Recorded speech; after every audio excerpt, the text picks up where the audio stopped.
तो हेलो दोस्तों, नमस्कार। कैसे हैं आप सभी? उम्मीद करते हैं कि सभी अच्छे ही होंगे। तो यहाँ पर आप लोग देख सकते हैं क्लास 9th मंथली एग्जामिनेशन दिसंबर 2023 का, कक्षा 9th मासिक परीक्षा दिसंबर 2023 का। ये सोशल साइंस है, ठीक है, सामाजिक विज्ञान, जिसका विषय कोड यहाँ पर आप लोग देख सकते हैं 1 से 11 है। तो इस वीडियो में मैं आप सभी को सब्जेक्टिव बताने वाला हूँ, पूरा का पूरा सब्जेक्टिव प्रश्न बताऊँगा। और ये ओरिजिनल प्रश्न पत्र है, ठीक है। यहाँ पर ओरिजिनल प्रश्न पत्र पहचानने के लिए यहाँ पर आप लोग देख सकते हैं ऊपर लिखा होगा दिसंबर। दिसंबर इस प्रकार से कुछ लिखा होगा, तो दिसंबर मासिक परीक्षा का ये ओरिजिनल प्रश्न पत्र है, ठीक है। तो इस वीडियो में मैं आप सभी विद्यार्थी को सब्जेक्टिव बताऊंगा। तो आप लोग क्या कीजिए, हमारे चैनल को लाइक कर दीजिए और सब्सक्राइब कर दीजिएगा, ठीक है। तो चलिए हम लोग सब्जेक्टिव की तरफ में चलते हैं। सभी का ऑब्जेक्टिव तो ऑलरेडी बना दिए हम पूरा का पूरा। यहाँ पर आप लोग ऑब्जेक्टिव पूरा का पूरा देख सकते हैं। चलिए हम सब्जेक्टिव यहाँ पर नीचे बढ़ते हैं तो आपको मिल जाएगा सब्जेक्टिव पूरा का पूरा। यहाँ पर प्रश्न उत्तर 1 का यहाँ पर हल दिया गया है, ठीक है। उसी प्रकार से प्रश्न उत्तर 2 का संख्या 2 का यहाँ पर उत्तर हल दिया गया है। मतलब आप सभी विद्यार्थी को 10 प्रश्न दिया रहेगा लघु उत्तरीय प्रश्न में, ठीक है। तो उसमें से आपको 5 प्रश्न को ही बनाने हैं, ठीक है। मैंने आपको बताया कि कौन कौन से क्वेश्चन दिए हैं, उस सभी क्वेश्चन को मैंने यहाँ पर आपको सोल्यूशन कर क्वेश्चन पढ़ कर बताया था ऑब्जेक्टिव में। जो विद्यार्थी ऑब्जेक्टिव का वीडियो नहीं देखे हैं तो आप लोग जाइए और देख लीजिए, हमारे चैनल पर ही होगा, ठीक है। तो चलिए यहाँ पर आप लोग देख सकते हैं सब्जेक्टिव का यहाँ पर दे दिया गया इतिहास। इतिहास में आपको 2 प्रश्न पूछे जाएंगे। उसी प्रकार से राजनीतिक शास्त्र में 2 प्रश्न पूछे जाएंगे लघु उत्तरीय में। उसी प्रकार से आपका अर्थशास्त्र में 2 प्रश्न पूछे जाएंगे, ठीक है। तो आप लोग क्या कीजिएगा, तो इतिहास से 1 प्रश्न बनाइएगा। देखिए जैसे मैं यहाँ पर दिया गया संथाल विद्रोह क्या है। संथाल विद्रोह क्या है, तो अथवा में भी दिया गया है 2 नंबर में कि ताना भगत आंदोलन क्या था, ठीक है। तो 1 बनाइए या फिर 2 बनाइए, मतलब दोनों में से 1 बनाइए। यानी अथवा में दिया गया है तो 2 नंबर बनाइए या फिर 1 नंबर बनाइए, दोनों नहीं बनाना है, ठीक है। क्योंकि अथवा में दिया गया है तो एक ही प्रश्न बनाने हैं आप लोगों को, ठीक है। उसी प्रकार से आप लोगों को सभी प्रश्नों का उत्तर इस प्रकार से दे दीजिएगा। मैं आप सभी विद्यार्थी को लघु उत्तरीय का पूरा क्वेश्चन एक बार पढ़ लेता हूँ, फिर उसके बाद में यहाँ पे आंसर दिया गया है ना, इसको हम बारी बारी से पढ़ेंगे और जितना आपको बनाना है एग्जाम में पूछा गया है उतना सभी प्रश्न मैं आपको बताऊंगा, ठीक है। ये ओरिजिनल हूबहू यही प्रश्न आपके एग्जाम में कल मतलब 27 तारीख को छपा रहेगा। तो आप सभी विद्यार्थी इसको देख कर जाइएगा एग्जाम में और पूरा का पूरा देख लीजिए, ठीक है। चलिए वीडियो को एक बार लाइक कर देंगे आप सभी विद्यार्थी और जल्दी से जल्दी सब्सक्राइब करके हमारा फैमिली 25,000 का पुगा देना है आप लोगों को, ठीक है। चलिए तो यहाँ पर आप लोग देख सकते हैं दिया गया संथाल विद्रोह क्या है। तो संथाल विद्रोह क्या है, पहला नंबर क्वेश्चन है। दूसरा नंबर क्वेश्चन है तना भगत आंदोलन क्या था। उसी प्रकार से देखते हैं तीसरा नंबर क्वेश्चन है भारत एवं धर्मनिरपेक्ष राज्य है कैसे। और चौथा नंबर प्रश्न है कि किन्हीं 4 मौलिक कर्तव्यों को लिखें। 5 नंबर प्रश्न है कि कृषक मजदूर किसे कहते हैं। उसके बाद में 6 नंबर प्रश्न है कि बंधुआ मजदूर किसे कहते हैं। उसके बाद में यहाँ पर 7 नंबर क्वेश्चन दिया गया है कि मापक से आप क्या समझते हैं। और 8 नंबर प्रश्न दिया है कि तुलनात्मक मापक की विशेषता बता देना है। उसी प्रकार से उसके बाद में आपदा प्रबंधन से 2 प्रश्न दिए गए हैं। तो 9 नंबर प्रश्न दिया गया है कि ग्रामीण आपदा प्रबंधन समिति के कार्यों की व्याख्या करें। उसके बाद में है 10 नंबर प्रश्न की आपदा प्रबंधन के घटकों को कौन कौन से हैं। तो चलिए फिर हम लोग क्या करते हैं, तो मतलब लघु उत्तरीय प्रश्न को तरफ में हम लोग देखते हैं इसका सब्जेक्टिव। बारी बारी से सभी प्रश्न जितना बनाने हैं ना उतना को हम बता रहे हैं आप लोगों को। तो आप लोग लाइक करिए, सब्सक्राइब कर लीजिएगा और इसका पीडीएफ कैसे आप लोग डाउनलोड कर पाएंगे और सभी चीज़ मैं आप लोग को बताऊंगा, ठीक है। तो चलिए यहाँ पर आप लोग देख सकते हैं मेरा नाम है प्रकाश और आप देख रहे हैं गुरु मॉनिटर स्टडी पॉइंट। तो देखिए प्रश्न उत्तर 1 का हल हम लोग करने जा रहे हैं। अगर ये आपको साफ साफ नहीं दिख रहा है तो अपना क्वालिटी अच्छा बढ़ा लीजिए, ठीक है, तो आपको साफ साफ दिखेगा। चलिए हम पढ़ कर आपको सुनाते हैं कि संथाल विद्रोह के कारण क्या थे। चलिए दिया गया है कि यहाँ पर उत्तर कि संथाल विद्रोह जिसे क्षेत्रीय तौर पर संथाल हल के नाम से जाना जाता है, झारखंड के इतिहास में होने वाली सभी जनजातियों के आंदोलन में सर्वाधिक प्रभावशाली था, ठीक है। ये हो गया। और उसके बाद में इसी में दिया गया है कि संथाल विद्रोह का मुख्य कारण यह था कि ब्रिटिश काल में सहकार तथा औपनिवेशिक प्रशासन दोनों ही संपत्तों का शोधन करते थे और संथाल से 50% से लेकर 500% तक ऋण पर ब्याज की वसूली भी विद्रोह का प्रमुख कारण थी, ठीक है। ये हो गया हमारा पहला का आंसर हो गया संथाल विद्रोह। तो इसको आप लोग स्क्रीनशॉट ले सकते हैं या फिर जूम करके आप लोग देख लीजिएगा, पूरा का पूरा यहाँ पर दे दिया गया है, ठीक है। चलिए 2 नंबर प्रश्न यहाँ पर देखेंगे। दिया गया प्रश्न उत्तर 2 का उत्तर ताना भगत आंदोलन, यानी कि ताना का अर्थ है ताना का अर्थ होता है तानना या खींचना, ठीक है। ताना का अर्थ है तानना या खींचना, ठीक है। उसके बाद में देखिए, चूँकि ये भगत अपनी गिरी हुई स्थिति को तान कर या खींच कर दूर फेंकने चाहते थे तथा उन्नत अवस्था को प्राप्त करना चाहते थे, इसीलिए इसे तन्ना भगत कहा गया तथा इस आंदोलन की शुरुआत 21 अप्रैल 1914 ईस्वी में हुई।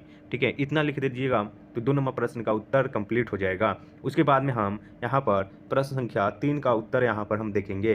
क्वेश्चन है, भारत एक धर्मनिरपेक्ष राज्य है क्यों? तो चलिए इसका उत्तर हम यहाँ पर दे दिए हैं। दिया गया उत्तर कि भारत की संविधान सभा द्वारा भारत को एक धर्मनिरपेक्ष राज्य घोषित किया गया। इसका आशय यह है कि राज्य का कोई धर्म नहीं है और प्रत्येक नागरिक को अपनी इच्छा अनुसार किसी भी धर्म को मानने तथा उसका प्रचार करने की पूरी स्वतंत्रता है। धर्म के आधार पर राज्य द्वारा नागरिकों को किसी प्रकार का भेदभाव नहीं किया जा सकता है। तो ये हो गया हमारा 3 का उत्तर। ठीक है, प्रश्न संख्या 3 का उत्तर हो गया।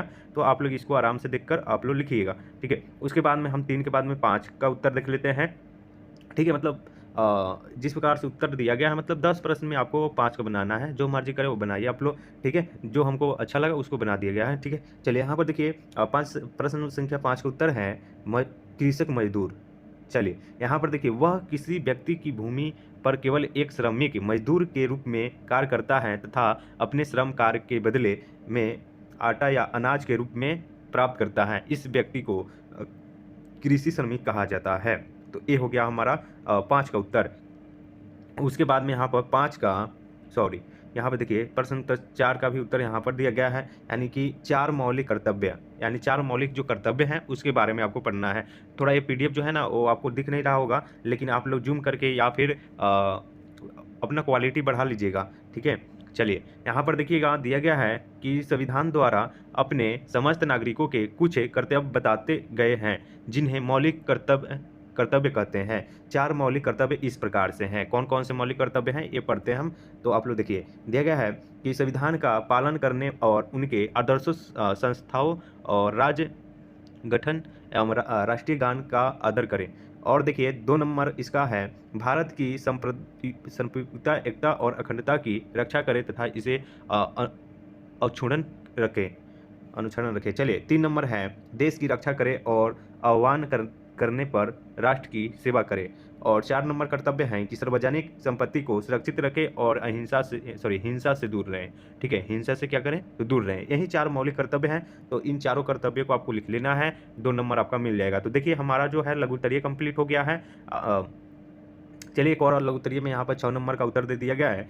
दिया गया है प्रश्न संख्या 6 का उत्तर, बंधुता मजदूर क्या है? जो मर्जी करे वो बनाइएगा। यहाँ पर देख सकते हैं आप लोग, दिया गया कि वो व्यक्ति वह व्यक्ति जो लिए हुए ऋण को चुकाने के बदले ऋणदाता के लिए श्रम करता है या सेवा देता है, यह बंधुता मजदूर कहलाता है। इसे अनुबंध श्रमिक या बंधु मजदूर भी कहते हैं। कभी 2 बंधु मजदूर एक पीढ़ी से दूसरी पीढ़ी तक चलती रहती है। चलिए नेक्स्ट क्वेश्चन देखेंगे। 7 नंबर का भी उत्तर यहाँ पर दे दिया गया है, मापन से क्या आशय है? देखिए सभी का उत्तर यहाँ पर दे दिया गया है। ठीक है, जो मर्जी करेगा वो आप लोग बनाइएगा। देखिए दिया गया है उत्तर 5 का कि मानचित्र पर 2 साधनों के बीच की दूरी, मापन की आशय जो है वो क्या है? तो उसका उत्तर यहाँ पर दिया गया है कि मानचित्र पर 2 संस्थानों के बीच की दूरी और धरातल पर उन्हीं 2 स्थानों के बीच की वास्तविक दूरी के अनुपात को मापना कहते हैं। उदाहरण के लिए यदि किन्हीं 2 स्थानों के बीच की वास्तविक दूरी 2 किलोमीटर है और इसे मानचित्र पर 2 सेंटीमीटर लिखाया जाता है। ठीक है, चलिए नेक्स्ट क्वेश्चन है 8 नंबर। देखिएगा प्रश्न संख्या 8 है, तुलनात्मक मापन की विशेषताएं। देखिए जब उत्तरदाता एक समय में 2 या 2 से अधिक वस्तुओं का मूल्यांकन करते हैं और मापने की प्रक्रिया के हिस्से के रूप में वस्तुओं की सीधे एक दूसरे से तुलना की जाती है। विशेषता इसका देखेंगे, दिया गया है इसमें प्रतिवादी को एक वस्तु से दूसरी वस्तु की तुलना के लिए कहा जाता है। चलिए नेक्स्ट है, उत्तरदाताओं के गैर तुलनात्मक स्केलिंग के साथ केवल एक उत्पाद या ब्रांड को रेट करना आवश्यक है। चलिए इस प्रकार से आपका उत्तर दिया गया है। 9 का उत्तर यहाँ पर दिया गया है, तो आप लोग इसको देख लीजिए, पढ़ लीजिए। ठीक है, चलिए मैं इसको जूम करके आपको दिखा देता हूँ। ठीक है, तो आप लोग इसको पढ़ के दे दीजिएगा उत्तर। उसी प्रकार से 10 नंबर का उत्तर दिया गया है कि आपदा प्रबंधन के घटक, आपदा प्रबंधन के घटक आपको यहाँ पर दिया गया है। चलिए इसको पढ़ के सुनाते हैं। देखिए कि आपदा प्रबंधन के 4 प्रमुख घटक हैं, जैसे में सामान पहला चरण है जिसमें किसी भी घटना से पहले आपदाओं से निपटने के लिए तैयार होना शामिल होता है। नेक्स्ट है कि अंतिम चरण रिकवरी होता है, जिसमें आपदा के बाद समुदाय की बहाली करना शामिल है। चलिए इसी प्रकार से इसमें कुछ प्रश्न दिए गए हैं, ठीक है। तो आप लोग इसको पढ़कर आराम से उत्तर दे दीजिएगा, ठीक है। चलिए इतना ही प्रश्न इसमें बनाना है। दीर्घ उत्तरीय आप लोग अपने से बना लीजिएगा, ठीक है। दीर्घ उत्तरीय प्रश्न का उत्तर हम यहाँ पर नहीं दे पाए हैं, तो आप लोग अपने से बना लीजिएगा, ठीक है।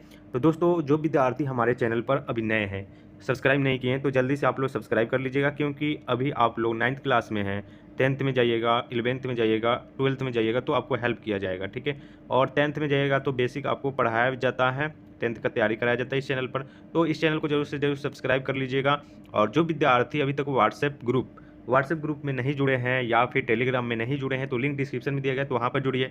और व्हाट्सएप एक चैनल भी बन रहा है, तो व्हाट्सएप चैनल का भी लिंक मैं दे दूंगा व्हाट्सएप ग्रुप डिस्क्रिप्शन में, तो वहाँ से आप लोग वहाँ पर भी जुड़ जाइएगा। तो वहाँ पर इसका PDF वीडियो का लिंक सब आपको वहाँ पर दे दिया जाएगा। इसका जो PDF है ऑब्जेक्टिव सब्जेक्टिव आंसर की सभी का आपको PDF दे दिया जाएगा व्हाट्सएप ग्रुप में। तो आप सभी विद्यार्थी जल्दी से जल्दी ज्वाइन कीजिएगा, तो आपको मिल जाएगा, ठीक है। तो लिंक डिस्क्रिप्शन में दिया गया है, तो आप जाइए और ज्वाइन कीजिए, ठीक है। टेलीग्राम पर भी ज्वाइन कर सकते हैं आप लोग। चलिए मिलते हैं नेक्स्ट वीडियो में, तब तक के लिए जय हिंद दोस्तों, टेक केयर।